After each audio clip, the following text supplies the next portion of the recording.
Down to launch a revolutionary new solar-powered spacecraft has begun. Called LightSail, it is the size of a bread box, and the aim is to send it through space fueled by beams of light. It is the brainchild of the U.S. Planetary Society, headed by Bill Nye, also known as children's television host, the Science Guy. He is billing it as the People's Spacecraft because they are hoping much of it will be paid for through crowdfunding site Kickstarter. We are advancing space exploration by lowering the cost of sending spacecraft way out into space. Now, to get this thing going, we need backers like you. We're going to give it a kickstart.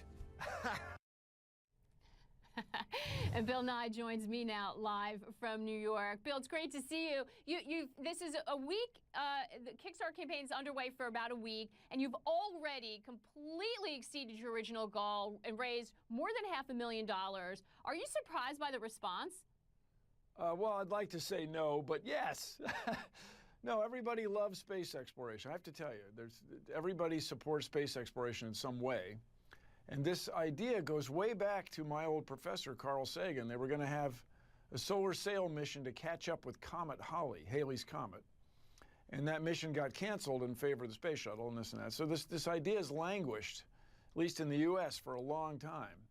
But we've been able to rekindle it, and we hired really expert people to build this very small spacecraft, which is built in accordance with a NASA standard called a CubeSat, cubical satellite.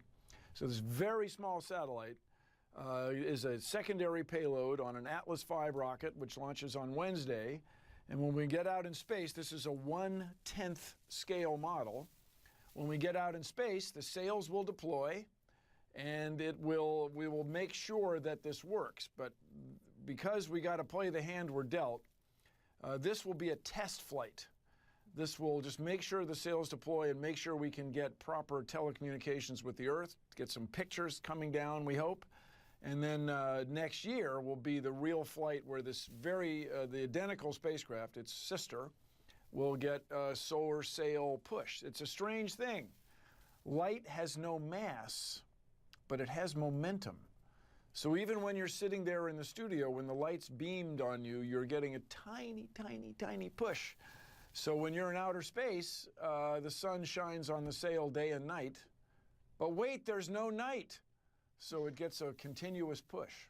Bill, I'm interested, up to this point, funding space has really been the hobby of billionaires. How does crowdfunding change the conversation? Well, there's a couple things. That's a great question. I did not cue her, everyone. It's a great question. First of all, bear in mind, this is part of a NASA program called ELENA, Educational Launch of Nanosatellites. So we're getting a very low-cost ride to low Earth orbit. But the other thing is, because of this CubeSat idea, it's a very small spacecraft.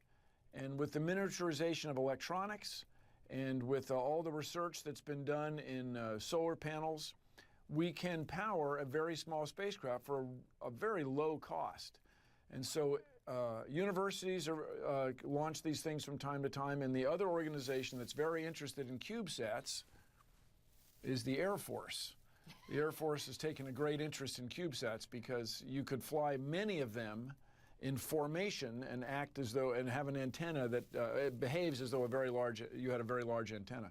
So these ideas are democratizing space, because you're establishing standards and everybody uses the same package, and then the price of each one goes down.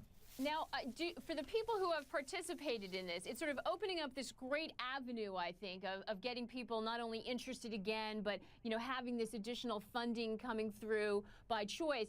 What happens if on your test flight something goes wrong and it doesn't work? Are you afraid people are going to be turned off, or do you think the people who are participating are sort of understand the way these things work? Oh, I have to say the latter. This is to say, our experience, when stuff goes wrong in space, people say, hey, try again.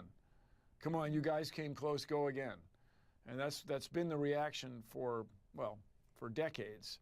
And I remind everybody, the reason for this is that space brings out the best in us. Space exploration is inherently optimistic. It's about looking up and out into the cosmos. And so we have 40,000 plus members around the world. Feel free to join, planetary.org. We have 40,000 members around the world who just see space as part of the human experience, as part of what we do as people. What would it say about us if we did not explore space, if we did not look up and out? Whatever that would say, it would not be good. So this is part of the future, part of looking for signs of life and exploring the solar system.